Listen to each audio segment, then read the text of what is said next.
یہ ٹرانسجینڈر کون ہے؟ یہ ایک مکمل مرد ہے۔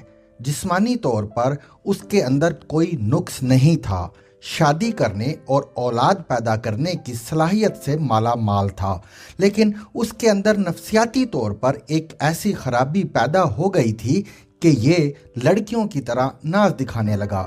یہ لڑکی تو نہیں تھا، لیکن اس نے خود کو لڑکی تصور کر لیا۔ اس کے اندر ہم جنس پرستی کی عادت پیدا ہوئی۔